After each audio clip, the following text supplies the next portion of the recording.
மாதா தொலைக்காட்சி அன்பர்களே, இறந்த நம்பிக்கையாளர்களின் ஆன்மாக்கள் இறைவனிலே நித்திய இளைப்பாற்றி அடைய நமது மாதா தொலைக்காட்சியோடு இணைந்து ஒரே குடும்பமாக மன்றாடுவோம். திரு எஸ். மிக்கேல் சந்தனசாமி 25ஆம் ஆண்டு நினைவஞ்சலி. மரிய நாயகம் மற்றும் குடும்பத்தில் இறந்த அனைத்து ஆன்மாக்களின் நிலைப்பாட்சிக்காக வேண்டிக் கொள்கிறோம். எம்.எஸ். ராஜேந்திரன், பெங்களூர், 27ஆம் மாதம் நினைவஞ்சலி.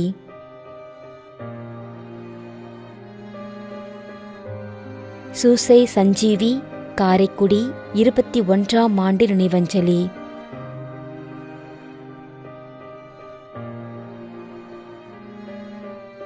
ஜெரோம் ருசாரியோ, கோயம்புத்தூர்.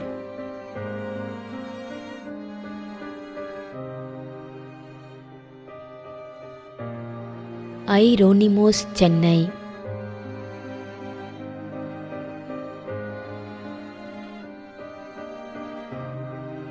வி.எம்.எஸ். தர்மநாதன், இருதயமேரி. மேலும் யாரும் நினையாத நம்பிக்கையாளர்களின் ஆன்மாக்களுக்காகவும் மன்றாடுவோம். தந்தை, மகன், தூய ஆவியாரின் பெயராலே ஆமென். ஆண்டவருடைய பெயராலே நமக்கு உதவியுண்டு. விண்ணையும் மண்ணையும் படைத்தவர் அவரே. திருவெளிப்பாட்டு நூலிலிருந்து வாசகம். அதிகாரம் 14, இறை வார்த்தை 13. விண்ணகத்திலிருந்து ஒரு குரலை கேட்டேன். இது முதல் ஆண்டவரோடு இணைந்த நிலையில் இறப்போர் பேறு பெற்றோர் என எழுது என்று அது ஒலித்தது. அதற்கு தூய ஆவியார், ஆம், அவர்கள் தங்கள் உழைப்பிலிருந்து ஓய்வு பெறுவார்கள், ஏனெனில் அவர்களின் செயல்கள் அவர்களை பின்தொடரும் என்று கூறினார். ஆண்டவரின் அருள்வாக்கு. இறைவனுக்கு நன்றி. நம்முடைய வாழ்ந்து இறந்து போன இறைவனின் அடியார்களுக்காகவும் மேலும் குறிப்பாக மாதா தொலைக்காட்சி வழியாக நீத்தார் நினைவில் என்று நினைவு கூறும் இறைவனின் அடியார்கள் அனைவருக்காகவும் மன்றாடுவோம்.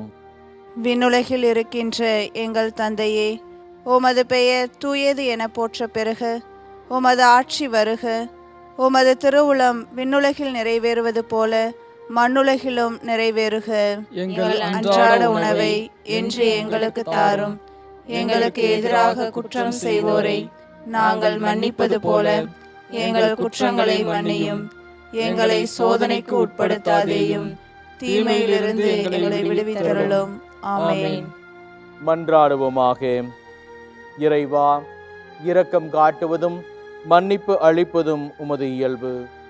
ஆகையால் உமது திருவடிகளுக்கு வந்துள்ள இன்று நாங்கள் நினைவுகூரும் ஆன்மாக்கள் மீது இரக்கம் கொண்டு அவர்களுடைய குடும்பத்தார் மற்றும் மாதா தொலைக்காட்சி குடும்பம் செலுத்தும் ஜெபங்களை ஏற்று அவர்களது குற்றங்களையும் அவற்றுக்குரிய தண்டனையையும் மன்னித்து அமைதியையும் முடிவில்லா வாழ்வையும் தந்திடுமாறு எங்கள் ஆண்டவராகிய கிறிஸ்து வழியாக உம்மை மன்றாடுகிறோம்.